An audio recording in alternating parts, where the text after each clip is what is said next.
Takže čus, já tě vítám u dalšího videa a toto je video, jak si vytvořit vlastní logo. Například moje logo na YouTube, jak jsem si ho vytvořil. Tak jdeme na to. Popise videa budete mít odkaz na tuto stránku. Dáte Pixel Editor a tady nemusíte se ani registrovat nic, prostě zdarma, OK, berete to, ne?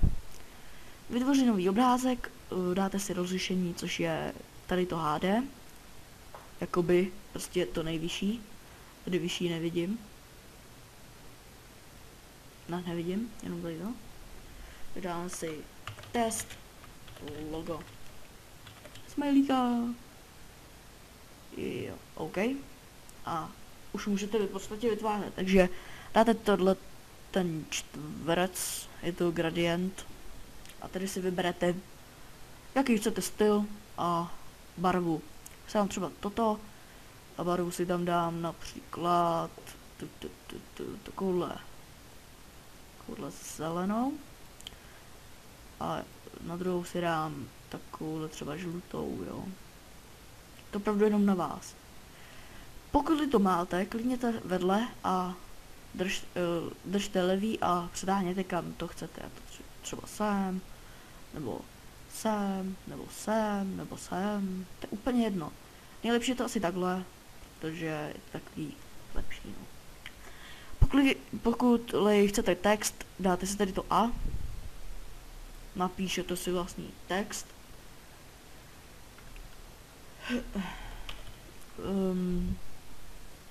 Bagzor. Moje jméno, Bagzor. Pokud chcete se ptát, jak jsem na to přišel Bagzor, že to je docela blbý jméno, nevím ani. Prostě Bagzor. Bagzor. Třeba toto. Velikost, tu si můžete dát úplně na nejvyšší. Tady tučné a tak. Tak to je takový nejlepší podle mě. Ty na to kliknete dvakrát, ne, sorry, pravým a styly vrstev. Zanechat stín, to je hodně dobrá věcička. Třeba takhle ten stín, jo. Tak vzdálenost, no. Jo, velikost. Něco, nevím ani co. Barva. Tady si můžeme zkusit tu červenou, ty vado. To by mohlo vypadat nějak tak dobře. Hej, to je hodně dobrý, to jsem ani nezkoušel, člověče. To je sakryč dobrý. To jsem fakt nezkoušel. Teď si dáme třeba vnitřní stín. No.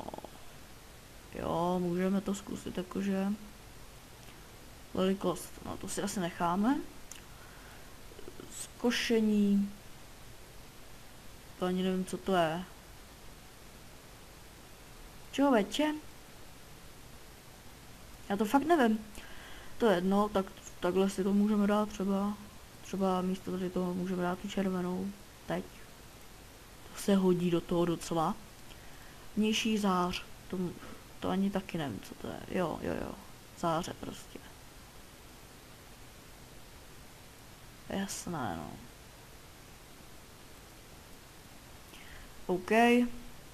Můžete si tam ještě víc toho nastavit, já vám to klidně ukážu. Tady ještě vnitřní zář, jo, to, ale já už žádné nebudu, protože to už by bylo přehnaný. Tak, teď, pokud to máte hotový, tak dáte soubor a uložit. Dáte si to třeba na tu nejvyšší kvalitu, to je úplně jedno. Jo. Jo. Dáte OK.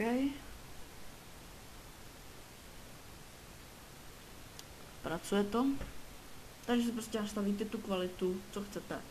Jo, to je taky jenom na vás, jo, takže zase. Jestli to nějak nenahrává. No tak třeba takhle, test logo.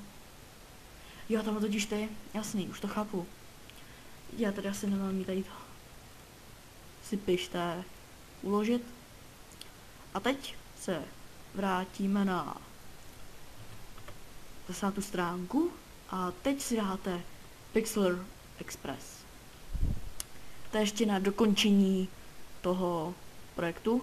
Dáte browse, dáte si ten váš obrázek, co jste teďka vytvořili, otevřít. A tady si dáte třeba efekty, můžete si tady dát třeba nějaký efekt, že nějaký barevnější, aby to bylo, to já rád nebudu, by se mi to nelíbilo. Dáte overlay, sorry. Můžete dát třeba nějaký ty, třeba oheň, jo, to se mi hodně líbí, ten oheň. Já nevím, no, tak třeba takhle, jo, to je úplně na vás.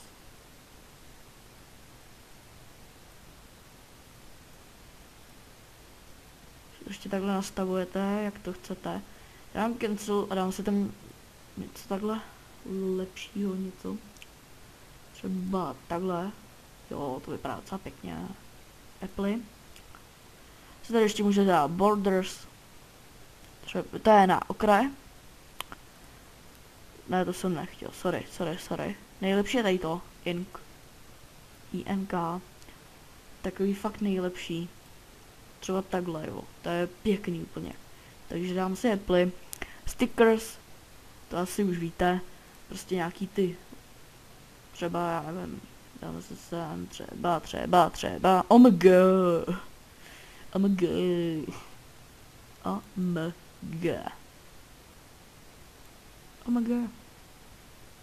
Můžeme si sem dát samozřejmě víc. Dáme Apple.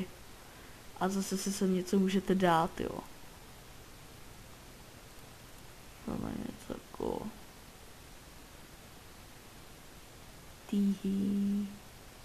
Třeba tohleto, jo. To je moje nový logo. Už to vidím. To je moje nový logo, ale fakt. Teď to je video a teď to bude rovnou moje nový logo. Úplně nový logo. Jo, to bude hodně dobrý. Boom. Takže boom si sem ještě dám třeba. Víte, že tady prostě můžete dělat tu vaši představivost, že tady se fakt můžete se tady vyblbnout úplně. Apple. Pak type, to je přímo, to říct, jakoby písmo a tak, jo, to je přímo ono. A tak, no.